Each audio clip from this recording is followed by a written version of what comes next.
Ici Julie Sky, guide accompagnante du chemin de l'âme et aujourd'hui j'avais envie de partager une découverte que j'ai faite dans la dernière année et demie en lien avec les émotions et les pensées. Alors moi là je suis quelqu'un qui est extrêmement pour le fait que c'est important de laisser couler nos émotions, de les libérer, de les laisser s'exprimer. Alors, surtout de ne pas les refouler, ne pas résister, hein, de s'autoriser qu'on ressent ce qu'on ressent. Mais j'ai fait la grande découverte que très souvent, les émotions qu'on vit prennent naissance plutôt dans nos pensées et non pas nécessairement d'un espace cristallisé à l'intérieur. Et qu'il y a une grande nuance là-dedans, puis aujourd'hui, c'est ça que j'ai envie de venir te partager. Tu as sûrement remarqué que quand tu es dans ta tête, quand tu es dans ton mental, le mental, il est comme un narrateur en continu. On a des pensées automatiques, on est constamment en train de se raconter une histoire ou constamment en train de commenter tout ce qui se passe, tout ce qui est là.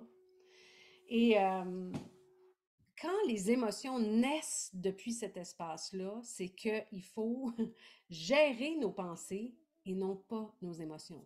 Moi, j'ai souvent entendu des personnes dire elle ne sait pas gérer ses émotions. Mais l'histoire, là, c'est qu'il ne faut pas gérer nos émotions, il faut les honorer. Ce qu'il faut gérer, c'est nos pensées.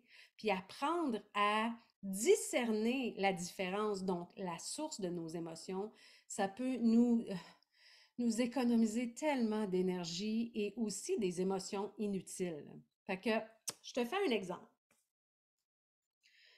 Mettons là que tu t'en vas en auto, puis tout va bien.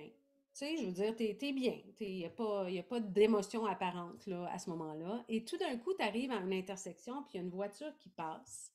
Et cette voiture est exactement comme la voiture de ton ex. Et là, tu regardes la voiture passer, puis là, il commence à avoir des souvenirs qui remontent. Là, dans les pensées, ah, la dernière fois qu'on s'est vu, la dernière fois qu'on s'est parlé, puis comment qu'on s'était chicané à cause de qu'est-ce qu'il m'avait fait parce qu'il était parti avec elle, puis que je l'ai su par l'autre. Puis là, ça part. L'histoire se raconte, puis elle se raconte, puis là, elle s'approfondit, puis là, tout d'un coup, inévitablement, plus tu rentres dans les pensées, plus tu creuses dans ces pensées-là, ben plus il y a des émotions qui s'éveillent. On pourrait, si on est bien installé dans notre conscience présence, remarquer que nos pensées partent en couille, comme diraient les Français, et choisir de dire stop, je ne vais pas là, c'est pas utile. On a réglé ce qu'on avait à régler, puis je veux pas aller commencer à ruminer tout ça. OK? C'est un choix conscient qu'on peut faire. Mais quand on est plus ou moins conscient de ce pouvoir-là qu'on a, ben on se laisse emporter.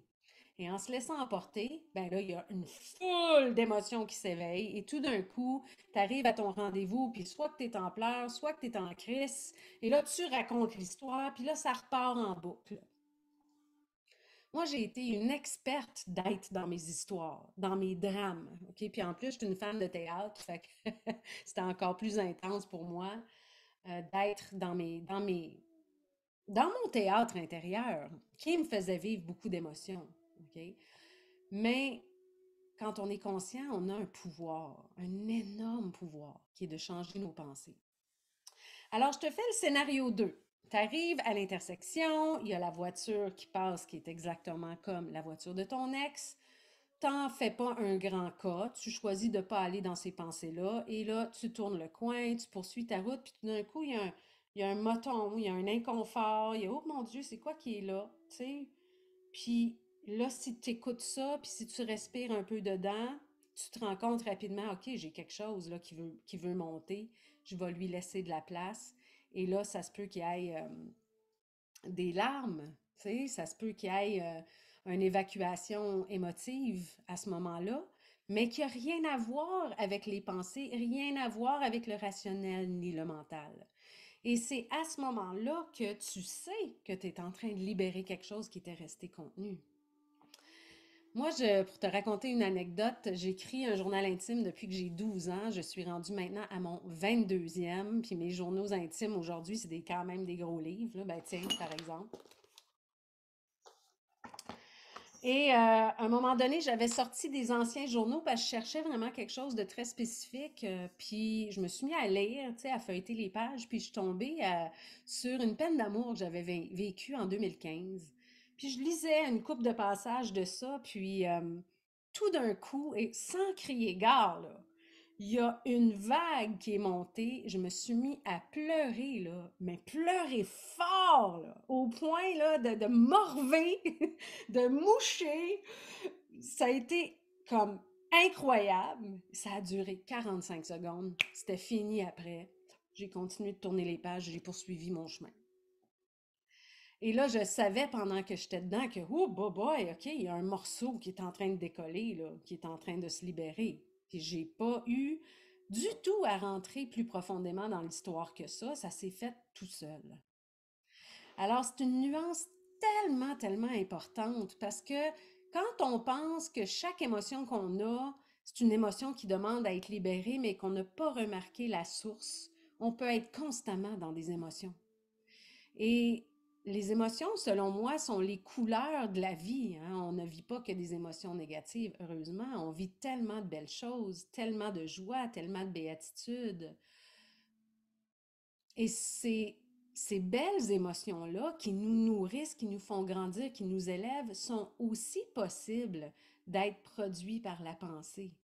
Mais c'est là on peut devenir conscient du grand pouvoir qu'on a de non seulement changer nos pensées, mais de les générer. Donc, si je suis dans des pensées qui me font vivre des émotions vraiment dark, vraiment difficiles, j'ai le pouvoir de changer ces pensées-là. Et j'ai aussi le pouvoir de générer des pensées qui vont élever mon âme, qui vont élever mon cœur, qui vont faire que je suis en expansion. Et ça, c'est un pouvoir donné à tout le monde, mais qu'on est plus ou moins conscient ou qu'on sait plus ou moins comment faire. OK? Et puis, justement, moi, je suis en création d'un parcours qui s'appelle Marcher le chemin de l'âme. C'est tout nouveau, ça commence en février. Puis le premier thème qu'on va travailler ensemble, c'est la libération du mental. Et pour moi, ça, c'est ou sinon la grande clé qui permet enfin de mettre un pied ferme dans justement tout ce pouvoir qu'on a de changer nos pensées et puis d'élever aussi notre mental à un niveau supérieur, à un niveau qui fait qu'on sublime notre humanité. Et c'est à partir de cet espace-là qu'on peut davantage être dans ce qu'on appelle créer notre vie et être dans la manifestation. Et après, ben là, on fait la différence entre les émotions qui se libèrent ou les émotions qu'on génère. Puis à partir du moment où on le sait, puis qu'on est dans la pratique de ça, ben la vie devient tellement plus fluide, tellement plus légère, et on évite énormément d'émotions inutiles. Si jamais ça t'interpelle, je vais mettre dans les commentaires le lien vers le parcours Marcher le chemin de l'âme et peut-être qu'on marchera le chemin de l'âme ensemble. Et d'ici ce temps-là, ben moi, je t'invite à observer la prochaine fois que tu vis des émotions, si ces émotions-là sont nées de pensées ou s'ils viennent de l'intérieur. Et puis c'est entre autres quelque chose que je travaille avec ma fille qui a 18 ans, qui est très, très, très un peu partout au niveau émotionnel, mais de l'aider à voir à quel point son discours intérieur est générateur d'émotions. C'est tellement, tellement puissant.